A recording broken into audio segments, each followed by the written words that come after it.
Hello, everyone. This is a bit of business. My name is John Fitzgerald, and on behalf of learmedia.tv and the British and Irish Trading Alliance, welcome to the show. A big man, a small man, a madman. Terms used to describe me at various points in my life, probably for good reason. And I believe that all three terms probably apply in some way to all three of our special guests this week. Our topic today is sport and business, and we are joined by three men who have competed at the very highest levels of their respective sports: Peter Bracken, Mark Keenan, and Dave O'Brien. At 6'2" and almost 19 stone, Peter Bracken is a former Irish rugby international who played professional rugby for multiple clubs, including Munster, Connacht, Wasps, and Bristol.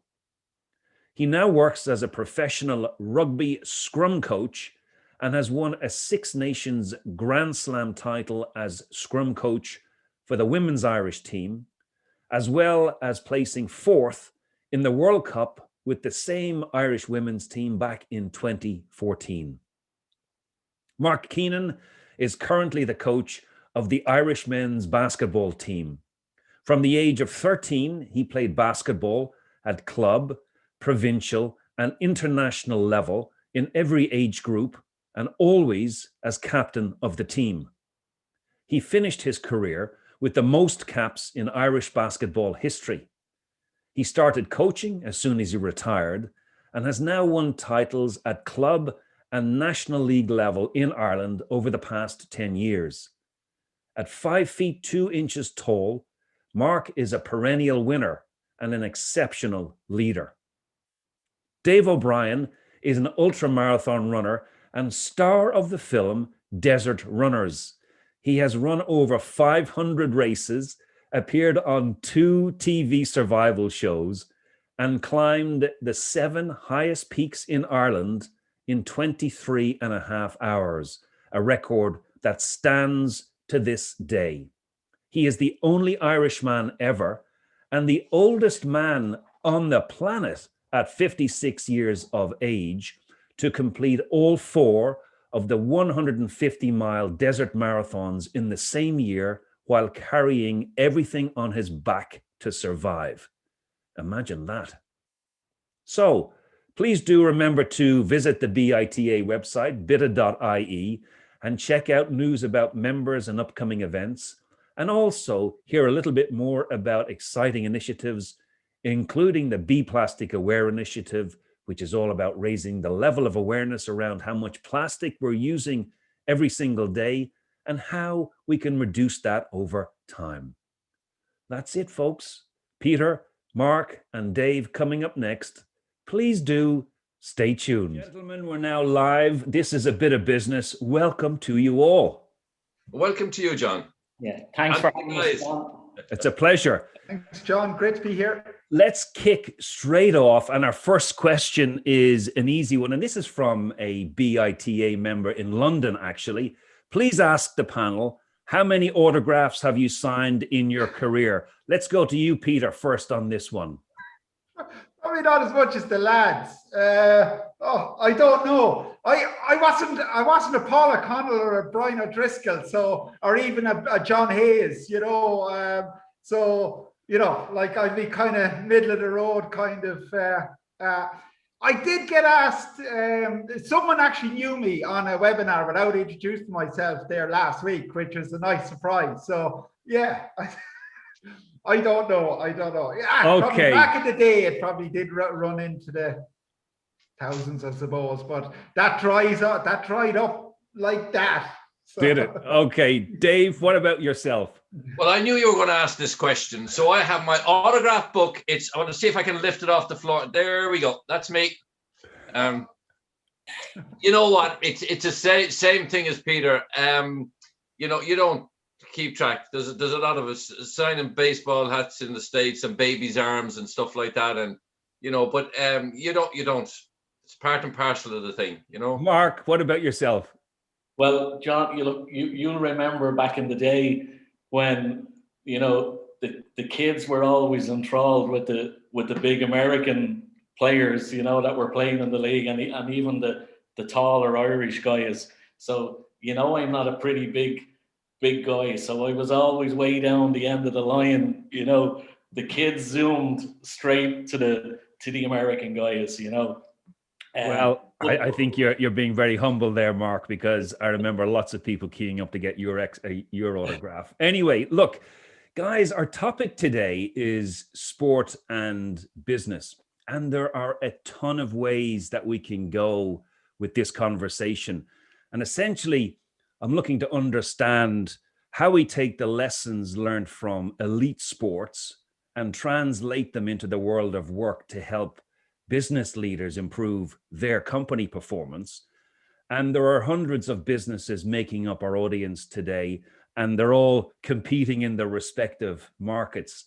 Some are doing it really well. Others are looking for tips and hints and ways to improve their performance. So I think when you look at elite performance, you start to identify certain attributes. And now, in no particular order, I'm just going to list off a few things here: attitude, mindset, resilience, leadership, focus, training, discipline, teamwork, culture, grit, competing, all of these different things. And I think we'll probably touch on many of those points. But let me start with a very simple question. And I think I'll go to you first on this one, Peter, and then Mark, and then Dave. What does it take to get to an elite level in sport? Question, John. I suppose the main three pillars are skill, hard work, and luck is what I take. And with me, like you hear, like the hard, and without with one of them missing, you know, it's not really going to happen. So, and the way I look at it is, you're not going to get anything without the hard work, and that kind of underpins everything. And you know, the rest is down to luck. Like even the talent and skill is luck. Like you're pretty much born with it to go really up at the top. But without working hard on it, you're not going to get there either. So, yeah, it's an interesting one. And you look where you're born. Are you born into the right environment with maybe good parents that will help you along the way? Are the facilities there? And again, the whole work ethic is that luck as well. Are you born with that luck, that attitude and whatnot as well? So, with me, it's an awful lot is luck. Now, lads might go a kind of against that, but at the same time, you have to do the best with what you have. What you're guaranteed without hard work, you're not going to get anywhere. So it just improves your chances of getting better and getting to whatever level you want to get. Now, but that doesn't have to be top level. Like, you know, there's as many guys and girls playing amateur sport at all different levels that put in as much effort and training and whatnot as a professional athlete would do, but don't get, I suppose, the financial rewards and the recognition and all that. So, you know, no matter what you're pursuing in life, whether it's business or sport, or what level you're playing at sport, you know, I suppose without the hard work, none of that's going to come off. And, you know, talent-wise, you're playing at your level, and you're always trying to get up and try and compete as high a level as you can. And, you know, I suppose when your career is over, I'd be looking at, did I achieve what I possibly could, like with my talent? And, you know, and I put the work and the effort into getting there. And, you know, once you've done that, I think you can be happy. You know, look, myself, I had all plans of, you know, ambitions to play for the Lions, and, you know, I get 100 caps for Ireland and all that. But that didn't work out, but I've had a great journey and I've enjoyed it, and I can say I've put everything in that I could. So I've controlled the controllables. I've put the work in. I've had a certain amount of talent, but I believe I've made the most of it.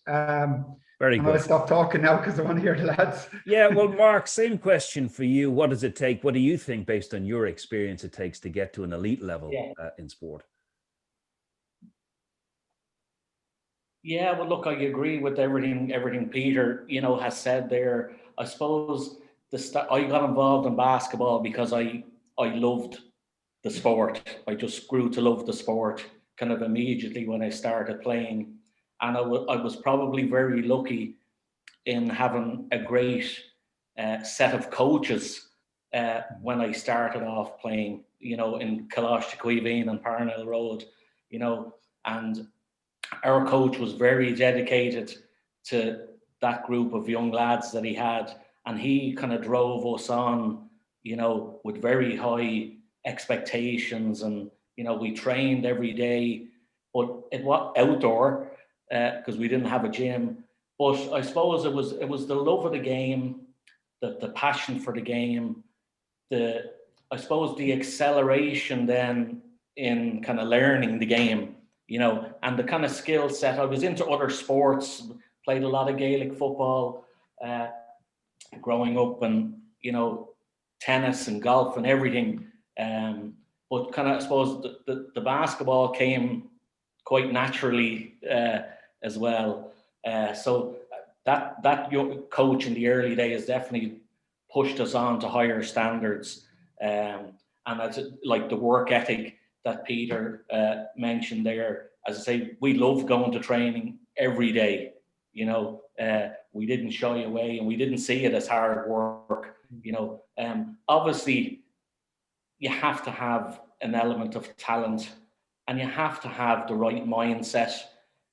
Because as a coach now, when I'm kind of looking at selecting players at the higher end, I'll always take maybe a little less talent with better attitude and better mindset. I think talent will get you so far, but you have to have it kind of up here to be able to read the game, or read how things are going, and make adjustments. And when things are going tough on the court, you have to be mentally able to adjust. And so there's a lot of factors, from skill to attitude to work ethic, but to having the right mind for it as well, John. And Dave, I think this is a lovely segue into your world, because I've heard you talk a little bit about your trials and tribulations and your desert marathons, etc. And the reality is, everyone that rocks up to do a desert marathon, they can all run, right? They can all run. They have all some ability. But then you told a great story about mindset and attitude, etc. Can you develop that for us and just help us understand what it really takes to get through 150 miles in the desert, and the role that mindset and attitude actually play? Yeah, that's a great question. And the guys, I love hearing them, the passion that they have there, because passion is a key word. Hard work, but it's the passion, it's the love for what you do. To answer your question there quickly, I always think that life has this way of throwing curveballs at us, and it doesn't matter whether it's in personal life, in business, whatever. It's always kind of trying to break us, or always trying to test us, physically, emotionally, and mentally. It's just like, but I think life is looking at how we're going to respond to the testing. And if life has taught me one thing, and running these deserts has taught me one thing, I don't think life cares about, exam results, or how good looking you are, or how many letters you have after your name. Life really rewards the dogged, the determined, those who keep getting back up on their feet. Like the lads will tell you, it's not, the crime isn't falling down, the crime is not getting up again.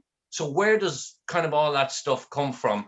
And I believe as kids, we are all shaped, obviously, we're all shaped by our parents. And for me, this is sort of where the whole thing came. And I told the story many times, as you know, when I was a young kid, I was very close to my dad. So, I went everywhere with him. I was very young. And one day he wasn't there, basically, and he just decided to leave. And Mum used to say he was working away somewhere else. and in England, never said a bad word about him.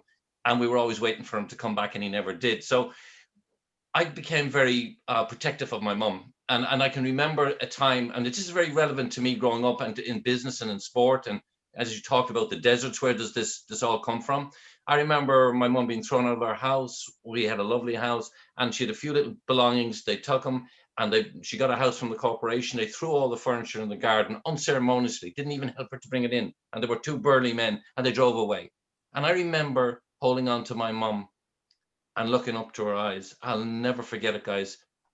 And I made an instant decision in that moment in time. Do you know what I mean? That no matter what it would take, I would make sure that my mum was okay. So that's why at a very early age, I became shaped, do you know, very passionate, very focused, very driven.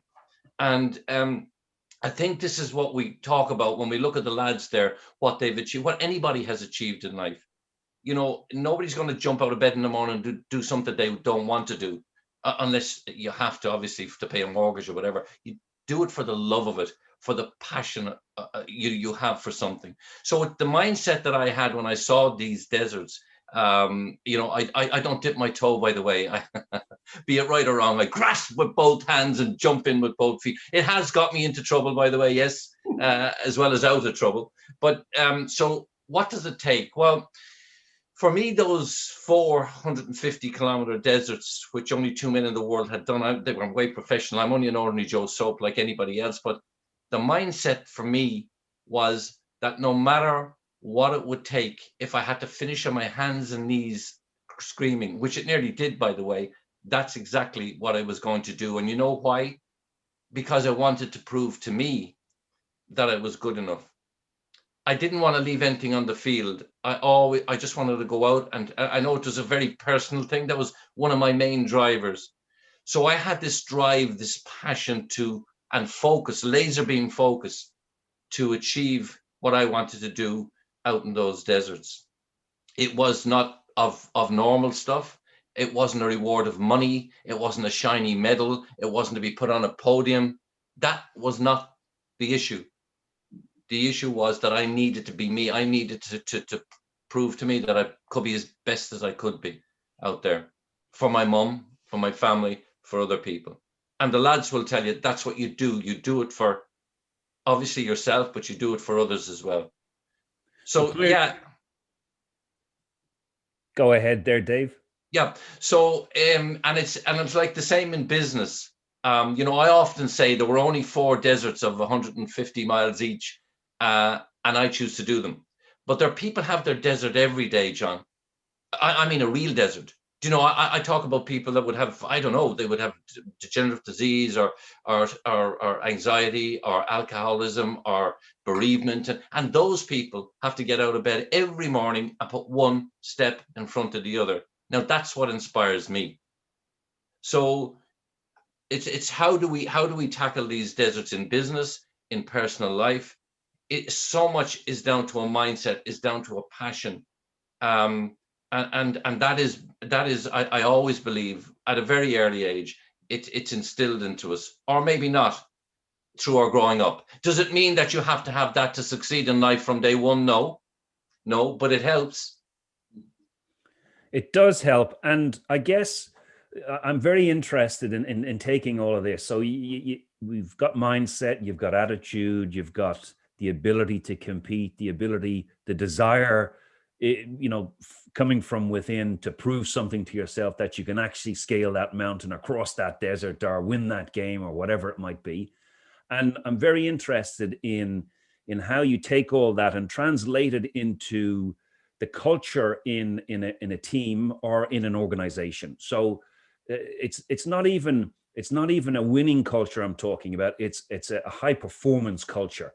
So Mark, maybe I'll just start with you on this one, because I think I'm interested in, you've made the transition from player to coach, and now your ability to control the game or the tempo or what's going on in the court is through other people. So how have you gone about making that transition, one, and secondly, creating that high performance culture where you have people bought into a common goal, etc.? What are your thoughts? Yeah, well, John, look, I when I stopped playing in 2001, I went straight in the coaching because I couldn't get away from the game. I had to stay in the game. And to be honest, I had a couple of rocky, tough years, you know, in the early days of my coaching, and you know, being let go from a coaching job, and you know, just things not working out. And you kind of learn a lot. I learned a lot from those early days in terms of I can't fix everything. You know, if I really felt good, had a good feeling that something wasn't going to work, but I tried to make it work, you know, knowing that it probably wasn't going to work, and ultimately led to that failure. So for me, kind of the start of the whole coaching turn for me in going good was, you know, one, making sure the team I have around me is the right team in terms of assistant coaches and manager, and you know, so that I'm totally comfortable and everybody's kind of buying into what we're trying to do, and the atmosphere is all good, and I like working with the people I'm working with. So it kind of starts there for me from the basketball coaching, that I have to get that team kind of right. And okay, club level, you're kind of dealt a certain hand maybe when you join a club or move into a club, and it takes a while. With the international team, I was able to select the team I wanted, you know, and I was very fortunate to have some guys that I worked with and played with before as part of my group. So for me, that's where it all started. Then, you know, translating that to the team selection, and you know, having the right guys with the right attitude, the little less talent with the better attitude that I'm talking about, to create that kind of team dynamic. And back when in our day, John, when we were playing and we were successful, we loved playing on that team. You know, everybody loved playing together. You know, and the camaraderie and all that, and understanding roles within the team for players. Everybody wants to play. Everybody wants to play 40 minutes. I'm sure it's the same in the rugby, Peter. Everybody wants to be on the pitch, but it's kind of respecting and valuing every minute and every player that's part of that. So whether a guy plays 2 minutes out of the 40 and the other guy plays 38, the value on the 2 minutes is every bit as important as the 38-minute guy, you know, and it's creating that kind of, I suppose, respect and value on everybody that's involved. I probably diversed a bit there, John. No, that's good, because you know, a lot of the business folks listening to this, you could have just described a very successful business there, Mark. You know, valuing the folks around you, respect, roles in a business, roles in a team, and the importance of appreciating all of that. It makes perfect sense. So getting to an elite level in the sport, there's huge similarities between that and trying to get to an elite level in business performance. And Peter, can you pick up on that though? Because you've done the same thing. You've been in the fray, so to speak, and now it's your job to inspire folks to sort of do the best that they can on the field. How was that transition for you, and what have you learned on that journey? Oh, I agree with everything Mark said there, and you know, I summed it up there. Everybody counts. You know, every one person counts. Doesn't matter where you are in the organization. Everyone's job is as important as the next person's. I do find, of course, no one has a job anymore. We've all responsibilities, we've all roles, and we've all, you know, it's, you know, no one gets paid to do anything. They get rewarded or whatever. So, you know, you know, when I came out of rugby, I said, what's this all about? Like, surely I need a job and I want to get paid for it. Oh, no, Peter, everyone has a role and responsibility. You don't see jobs advertised anymore. So, you know, and look, I studied a bit of NLP and whatever, and I said, oh yes, the positive side of whatever. But my thing is sometimes you have to be direct, you know. And what I found coming out of sport was, you know, for a high performance environment, like it doesn't matter whether in sport you're the head coach or the CEO of the team, or you're the kit person in the way. I used to find in the sports, now guys, you might agree or disagree, is that the kit man, it was always a man back then. Okay, it's a kit person now, you know. But anyway, he was always the go-between the players and the management and whatever. The most important person on the team. Now, if you brought someone else and said, oh, who's the most important person on the sports? Oh, the head coach or whatever, the best player or whatever. It's kit man all the time because he has to go. But again, everyone is important. Everyone's equally important. But when I came out, I got a little bit of a shock because it's not the same. Like I heard about organizations, oh, I'm the boss and everyone underneath me and whatever, and we all have, you know, a certain amount of importance, and that just doesn't happen in sport. Now, I think that's being broke, and it has to be broke. You know, people are learning more about like culture and whatever that but it still happens. I went into a job that, you know, you had those silos and you had the someone quoted a classic the military thing, oh, you know, you're here to take orders, you know, the chain of command. You know, if you ever hear the chain of command, forget about it, right? If someone's telling you, oh, I'm the chain of command, that's gone out since 1916. When did World War I finish?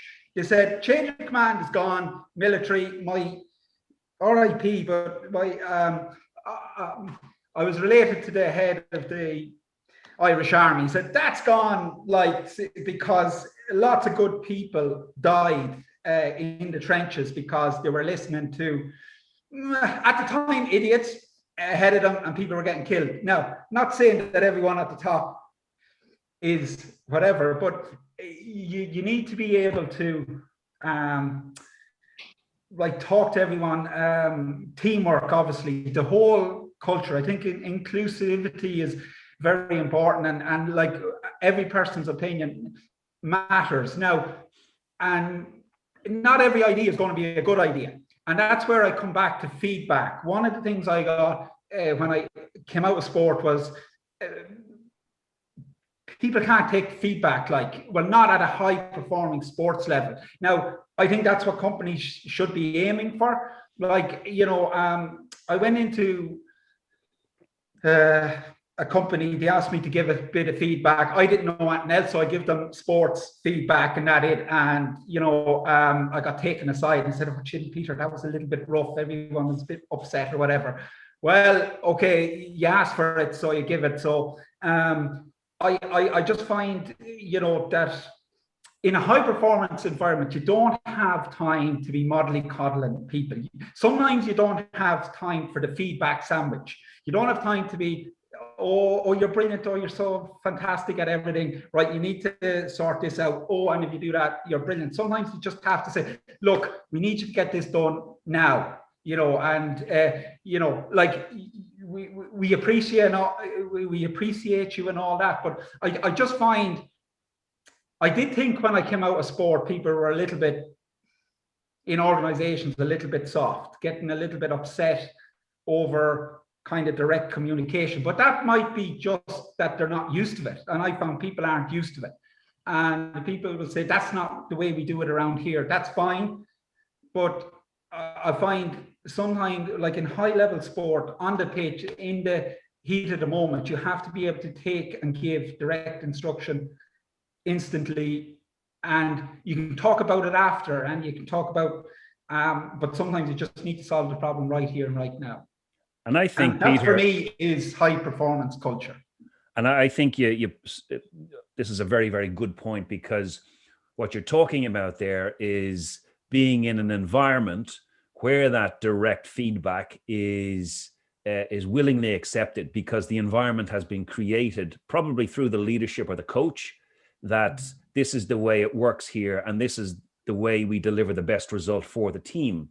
And it's not taken personally. It's just Yeah. an awareness that there is somebody objective to my performance in the moment that is making a judgment and helping me and guiding me and pushing me in the right direction. And if you can create that culture, then you sort of start to create that high performance culture for sure. Now, Dave, you speak to audiences all over the world, and there'll be business folks, small companies, big companies, etc. And when you're talking to folks in those situations, what do you find really resonates with them at a business level based on what you have done in your career, and what did they really sit up and take notice about? Well, the interesting thing is connecting with somebody deeply, and we all have as humans a great ability to do that. Everybody has stuff, guys. We all have stuff. And, whether you're in a team or whether you're singly, like most of the stuff I do is very solitary. You find yourself in the middle of a sand dune stage, and there ain't nobody around for as far as the eye can see. And you got to live with that kind of stuff. But dealing with large audiences, it's never me up there and them down there. It's a journey we all go on. In fact, I'm down in the audience most of the time anyway, and rightly so. What connects? Well, I read two great books, Shackleton and Scott, two separate books. And if you read those guys, these incredible leaders, absolutely. I mean, the stories just make the hair stand on the back of your head. One of them was very authoritarian. And Scott, I mean, he punished his men. He had, they lived in the most horrendous conditions while he was dining upstairs with the best of food. And then you got Shackleton, and this guy, was just with the boys, one of the boys. And yet they both achieved great things. I know Simon Sinek in one of his TED Talks talks about leadership. And to me, this is really what it's about when I'm speaking, or when I'm with a group, or we're all together want to achieve the same thing. There was a platoon in America that came under attack in Afghanistan. And one of this guy's men was injured, and he had to get to a helicopter gunship, and he had to run through live fire. And so the head of the platoon did that, dragged his man, put him onto the chopper, who was badly wounded, kissed him on the forehead, and ran back in again to get somebody else. Now, what makes somebody do that, to risk their own life for somebody else? And when you ask leaders around the world, what makes somebody do that, they all come up with the same answer pretty much. And that is, because they would do that for me. When you're out on the rugby pitch, or you're on the basketball team, everybody is fighting tooth and nail for one another. They have one another's backs. That synergy is like incredible. And the best teams in the world, whether it be in business or whether it be in sport, have that incredible magical synergy. And I found that when you're in an audience, it's incredible. It's like an orchestra. You walk across the stage purposely. You hear every footstep. You hear a pin drop, and then bam, you bring it up again. Do you know what I mean? It's like up and down. It's like a roller coaster. It's incredible because you're touching people's emotions. Anybody can. It's not about talking. The old saying. It's not what people often forget what you say, but they never ever will forget how you made them feel. And so that's teamwork. Getting that kind of synergy together by being a leader who does, who gets out, gets down and dirty, feels the pain, and goes and does it with his team, with his mates. It's an energy, guys. It's something there. You all know what I'm talking about. We've all been there.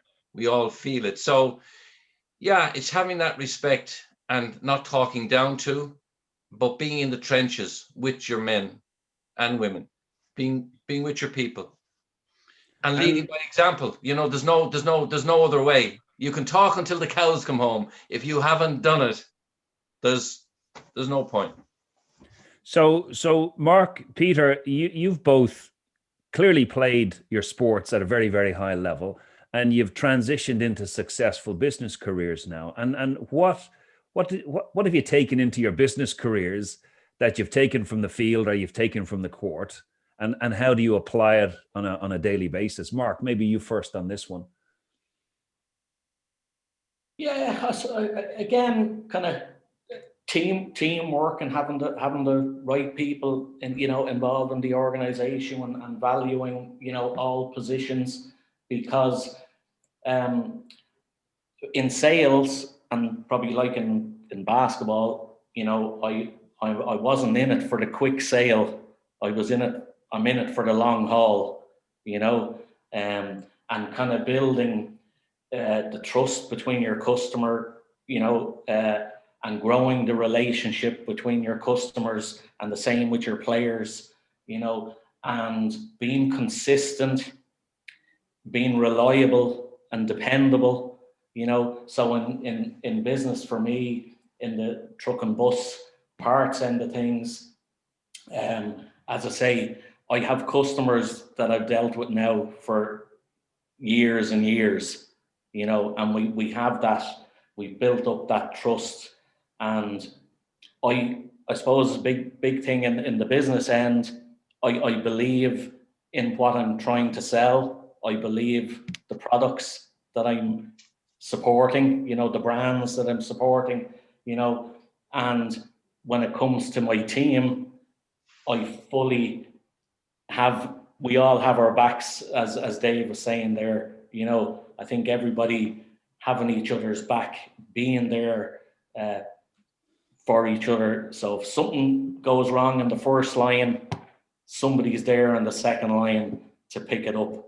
And so it's probably being honest, John, and being reliable and dependable and consistent. Being consistent with everything. And I think that, the more trust you have with your customers, and the more trust you have with your players, the better things will grow. Mm. And Peter, what about yourself? The lessons you've taken from sport into your business career. Yeah, I suppose it's this experience of getting knocked down and getting back up. So that whole resilience thing that both the lads spoke about, that, and Marcus in sales. So you get loads of rejections, but you learn from them, and you move on, and you get better, and eventually, with consistency and trust, and you improve, and you build those relationships. I think, the whole building relationships with your team and people around you is very important. Like, it is, you're all in it together. I don't like kind of comparing it to a family, because a family is way more important. A team is brilliant, but it's almost like, sort of like your family. I just hate saying it, but it's like your work family or whatever. You have your family, your family, and then you have your work family, and that, that you can go over and back. You can be direct, you can help each other out, and you're doing it for helping each other out. And I suppose that's what I learned when I got into a lot of environmental type stuff, and I just find it a fantastic sector, because you're full of very professional people, but people are doing it because of the greater good, rather than to make money out of it. And there's lots of books and lots of lectures. A lot of famous people have said, yeah, they got wealthy, they got rich because they were doing something they loved, because they wanted to do it. And being financially successful was only kind of side from that, and and it breeds success. So it's easier, it's harder, it's easier said than done. But that's why we're all broke, by the way, Peter. Sorry for interrupting. Oh yeah, we're all broke. I doubt John is broke. John doesn't look like he's broke. Yeah. Sorry, broke financially, only David. And no, exactly. So yeah, look, there's a reward in other things, like it's my, I suppose that is one thing. That's a fair point, David. Like, I just myself personally, yeah, when I left rugby, I hit a recession, worldwide recession, went broke, trying to get myself back. But it's, I'm as happy as Larry, you know, like, and I think that's one thing that COVID might have brought into the world is, you know, when I was growing up and before, when I was growing up, to be successful, getting rich was being successful. You know, but nowadays, I think people being happy and content in their everyday lives is more reward, is being successful. So, you know, if you're in a job that you hate, with a boss you hate, in a horrible situation, if you're working to try and get yourself out of that, that's hugely admirable. And you know, and if you are in a good, you just know that you're in a good organization if you're happy going in every day. And yeah, it's working together. And yeah, I've lost my train of thought. That's where I am. Fair enough. All makes good sense. And Dave, back to you. Just a question, and similarly for the guys, if you're doing the keynote lecture at the annual Business Expo in London, and you have 1,000 business leaders in the audience, and they've each spent £500 to be there to listen to you talk about what they can learn from an elite sports performer. What are your high-level messages to this business audience? They're there thinking about, okay, how do I improve my business? What can I learn from this athlete? What are you saying to them? I guess you see success as different things to different people. And I'll answer just 1 second. I just want to go back on what Peter was talking about the money thing. And it is, success comes in different forms for different people. Something will be abhorrent to us, will drive somebody else. I did a talk for the Associated Defense Trial Lawyers in America, one of their big AGMs, and very, very successful business people, earning lots of money. They had big practices all over the States. I've never met a bunch of unhappy people, so unhappy people in my life. You know, because life is exactly as you said, Peter. We got to get a perspective on it. What is really important to us as individuals? What is it we want in life? I mean, at the end of the day, you know, you want to look back and, you know, what ifs and if onlys, with a bunch of money there and having the most miserable life ever, or not having a family around you, not having friends around you. You want a fulfilled life. You know, you got to look into your heart and see what it is that drives you. Because I'll tell you what, when you find out, you know, everybody always talks about their why, you know, as if you can just peel away the layers, put it in a box and put it on the shelf. If only life was that simple. I found it's not that simple. But my key message to anybody, be it a bunch of business people or my own grandkids or anything like that, it's like to find out that passion, that what drives somebody inside, what is really important to you. I know, I can tell you one thing, at 8.5 years of age, I would have gone through a steel door to make sure that my mother was okay and my siblings. That is the kind of drive, passion and focus that I talk about. So as a business leader, what you're doing at the moment, is that driving your passion? Is that exactly where you want to be, what you want to do? Because if it's not, okay, you're never going to achieve really what you want to in your own life. You know, I get very animated. You know, as you know, I really do. I get so excited because I think life is incredible. I think it's brilliant. I know people look at me and think that, you know, not the sharpest knife in the drawer at times, or I'm on speed or something like that.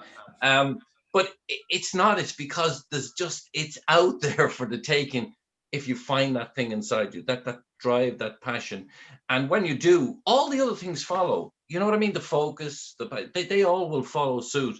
Yeah, it's your values, what your values are. And it is all about, God, you are so right, Mark. It's about trust.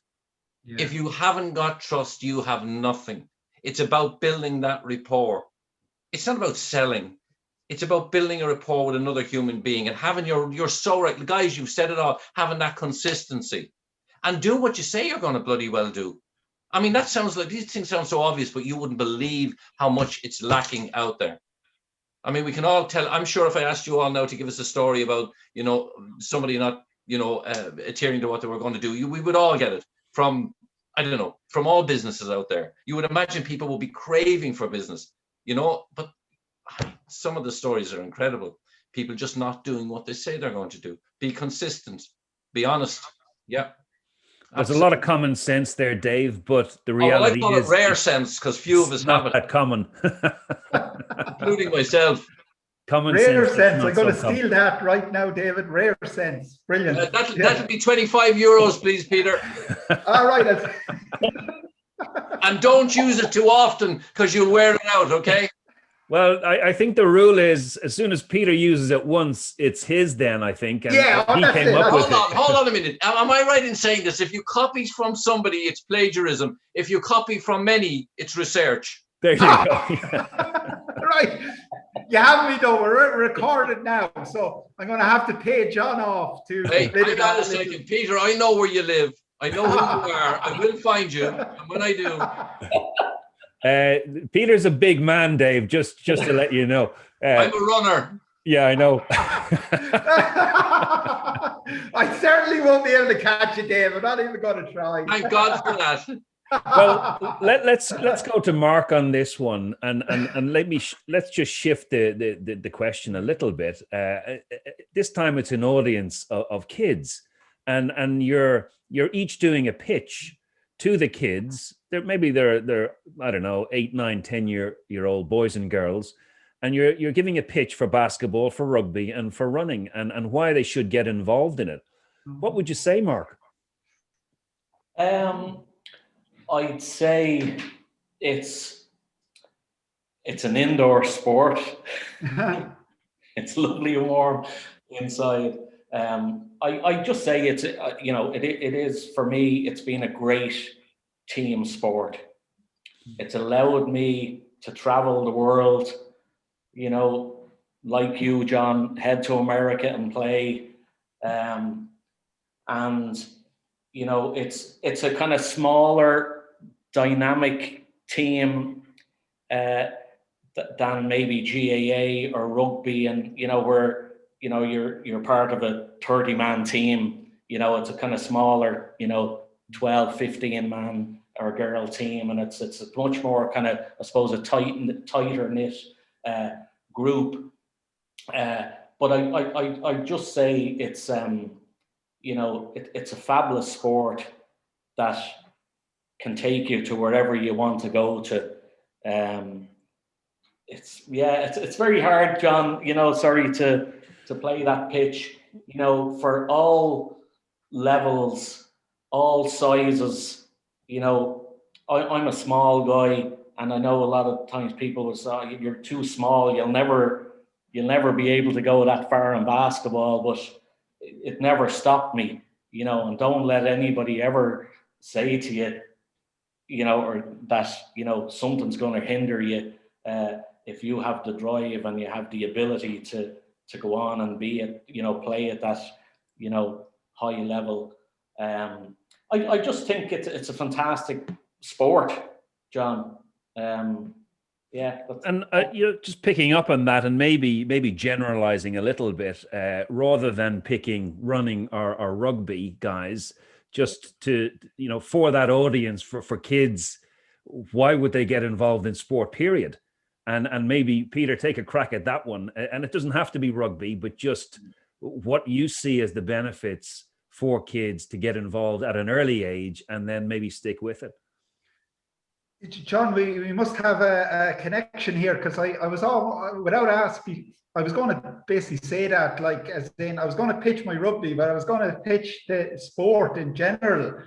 Really, you're right. Like everything Mark said there, you get in rugby. You have to do it outside, and it can be mucky and wet and miserable, but it's great fun. So yeah, if it's 8-year-olds want fun, go and play rugby, because it's great fun and you make loads of friends and all that stuff. But play any sport at all, or any sort of activity, whether it be individual sport or team sport, or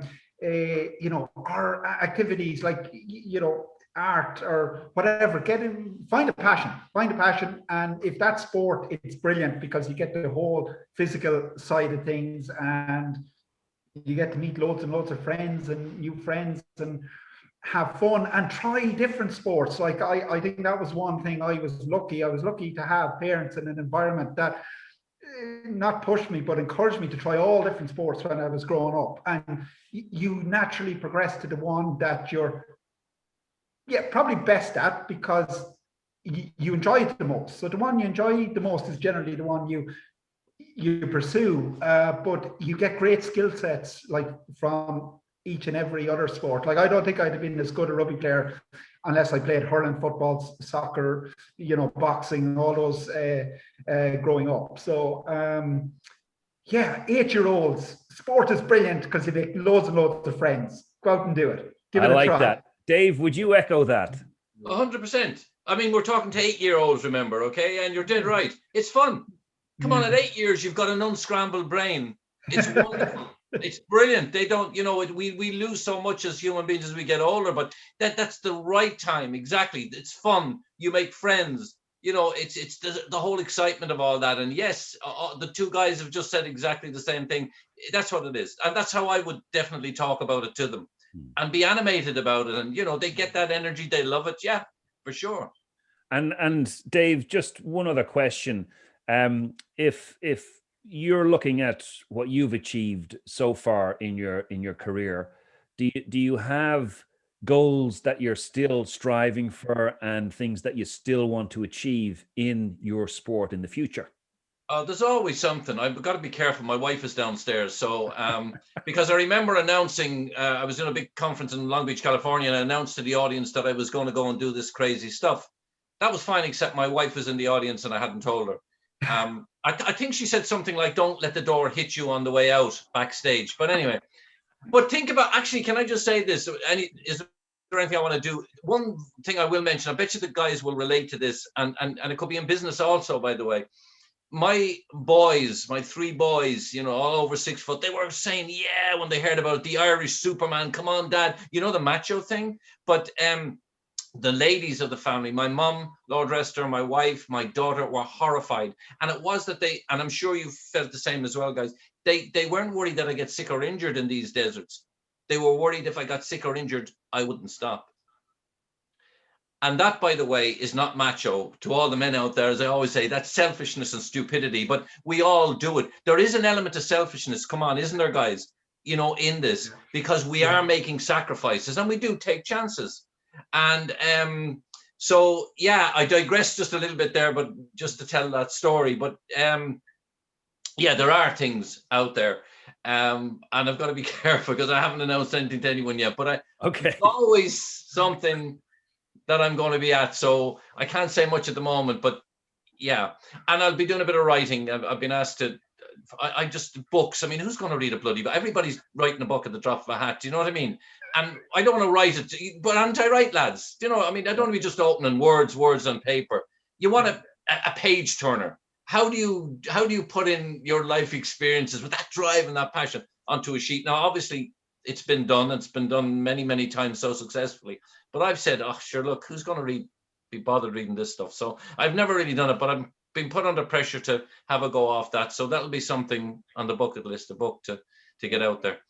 Well, we'll all be reading it, Dave. I promise you that. You will, because it's going to be free. Nobody's going to buy it, so that's why I'm just going to post it in all your doors. All right. I think you're being very humble there. I'm sure it'll be a bestseller. Mark, what about you? What's left for you to achieve in your sport? Because I know you're constantly looking at, achieving new things. Yeah, well, look, right now, John, with the senior men's team, I took over in 2019. Our European Championships for small countries were due to be last year in Ireland, being hosted in UL, which was postponed now to this year, and it's very up in the air at the moment, even if it will go ahead this year. So look, I'm very excited about that. In terms of, I was an assistant coach a number of years ago, and the timing wasn't right then to become the head coach, but that fell into place then in 2019. So I'm very excited and passionate about that. And as I told you earlier, you know, I have a great staff and team around me that are fabulous. So very excited, but equally as excited about my club, Temple, you know, and I'm going to the pandemic year would have been, you know, 7th season. So going into 8th season, and still have the same enthusiasm as I had, you know, at the very start of it. So it's when I stop enjoying the game and what I'm doing, and you know, enjoying the whole buzz. And it's not only the buzz of winning, you know, as Dave and the lads will know, it's the whole camaraderie, everything else that you get out of being part of a team. That it's nothing to do with winning is great, but it's not the be all and end all. You know, it's all about being a part of it and what that brings to your own life. Then, so look, I don't know. I can't see into the future when, you know, that day will come where it's time to step away. So I'll keep going. Very good. And Peter, what about you? What are your goals for your professional coaching career?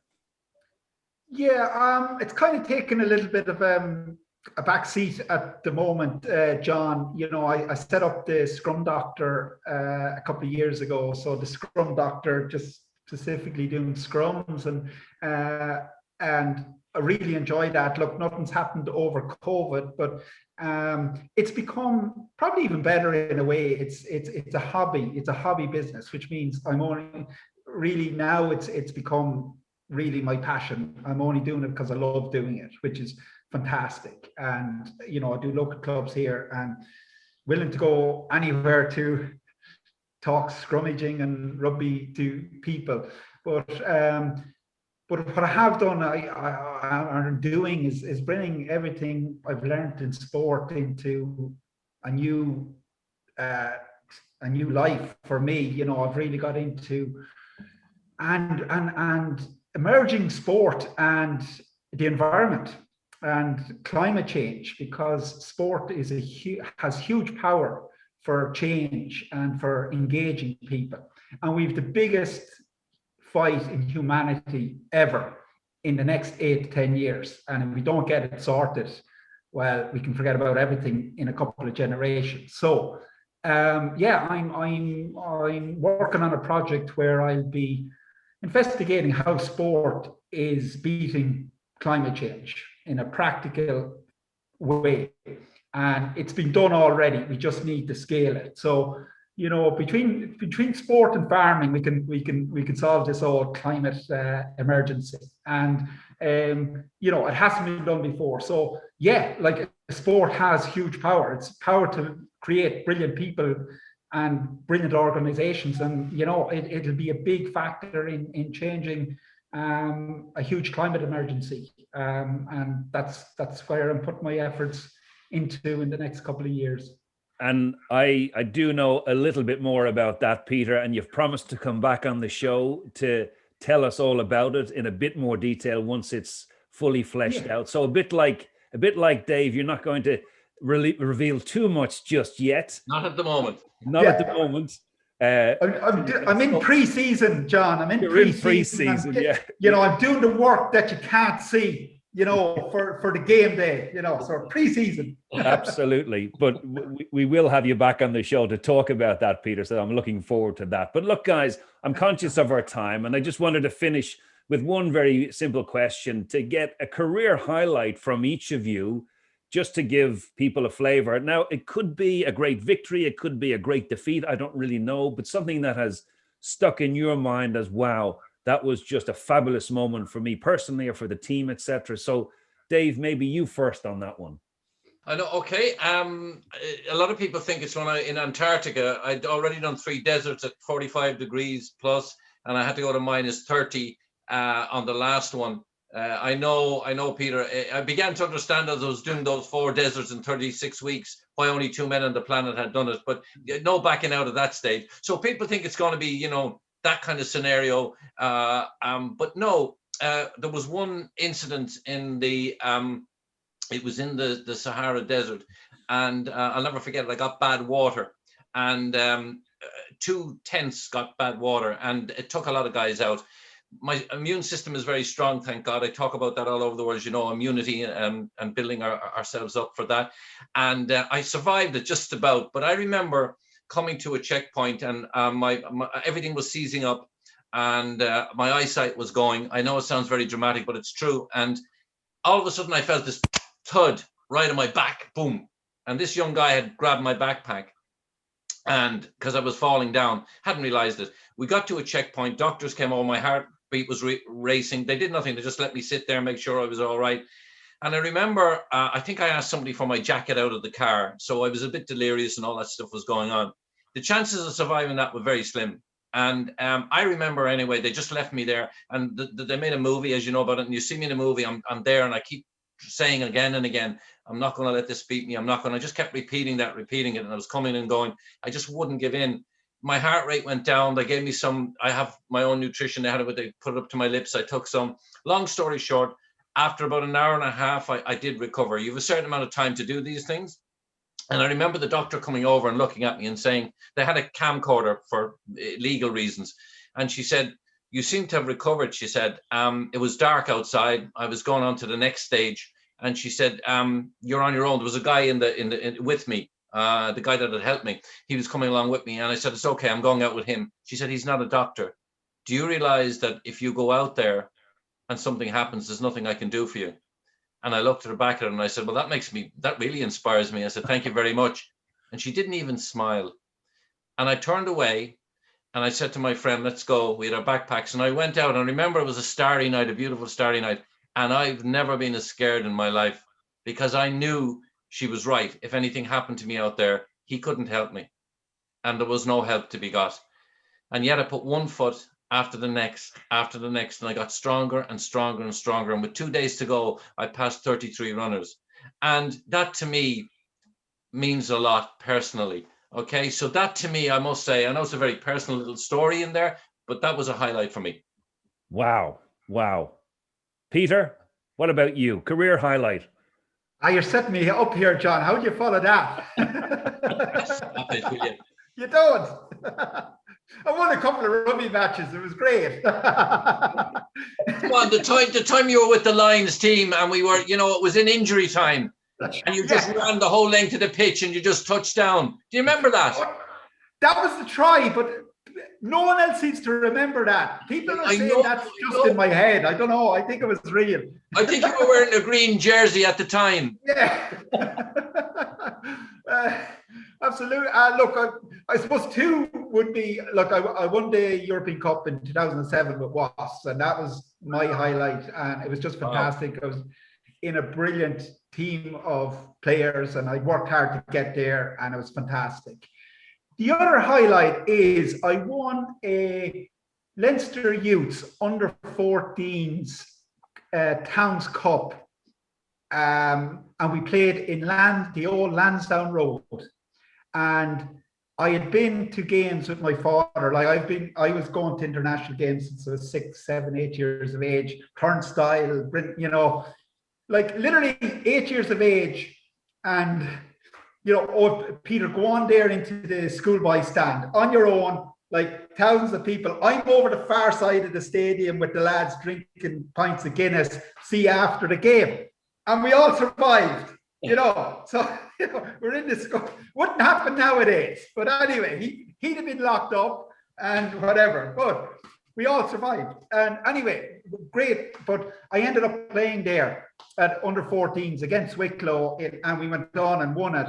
And I said, oh, this is amazing. Wouldn't it be brilliant to play here regularly, And I scored a try that day.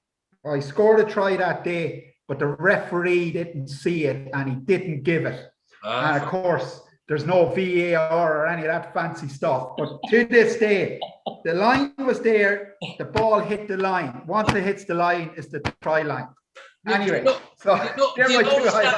you notice that, lads? He's never forgotten that. Do you hear that anger there? And that, God help that referee if you ever bump into him. But we won, and we won with all my mates and my friends and all that from school. And, you know, we were heroes back in school on the Monday, which was nice for a day, you know, so it was good. Very good. Very good, Peter. Great story, just like Dave's. Mark, what about one career highlight from a glittering career? Yeah, well, look, yeah, there's been, you know, so many, say, games or events you could pick out, but and probably, okay, winning the Promotions Cup in '94, which was the European Small Countries tournament in Dublin, in the basketball arena, and lifting that trophy that day was fantastic. But John, I'm going to throw one at you, a quirky one, all right, from when we played with St. Jemison St. Vincent's, and we won the National Cup in '93, and we decided to enter the European Cup Winners' Cup. You'll remember. So two-legged affair in the preliminary rounds, and we got drawn against an Icelandic team, Schneefell from Iceland, and leg one was in the National Basketball Arena, and it was a really tight game, and you probably know what I'm going to say, John. So the game was tied right down to the last few seconds, and John pops up with a three-pointer from his normal corner position to give us a 3-point win. And that gave us a 3-point lead. Nice one. To go into the second leg.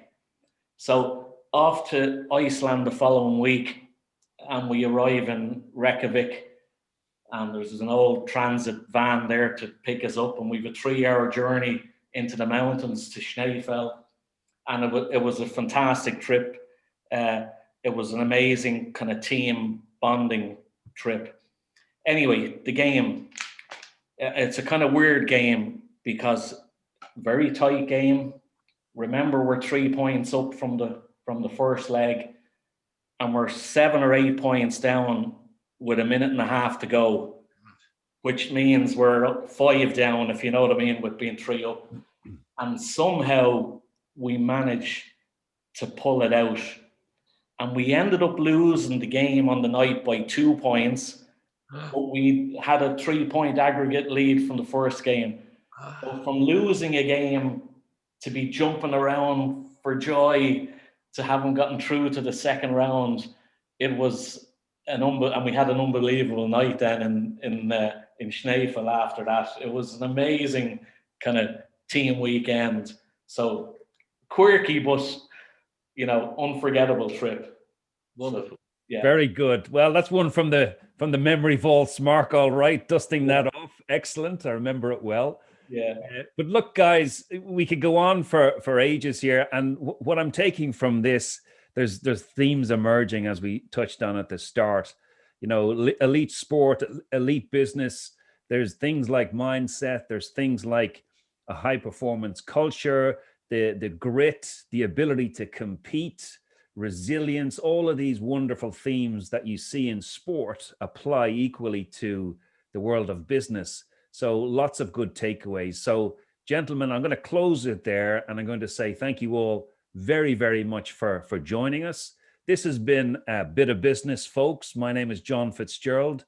Thank you, and we will see you all soon. All the best, gentlemen.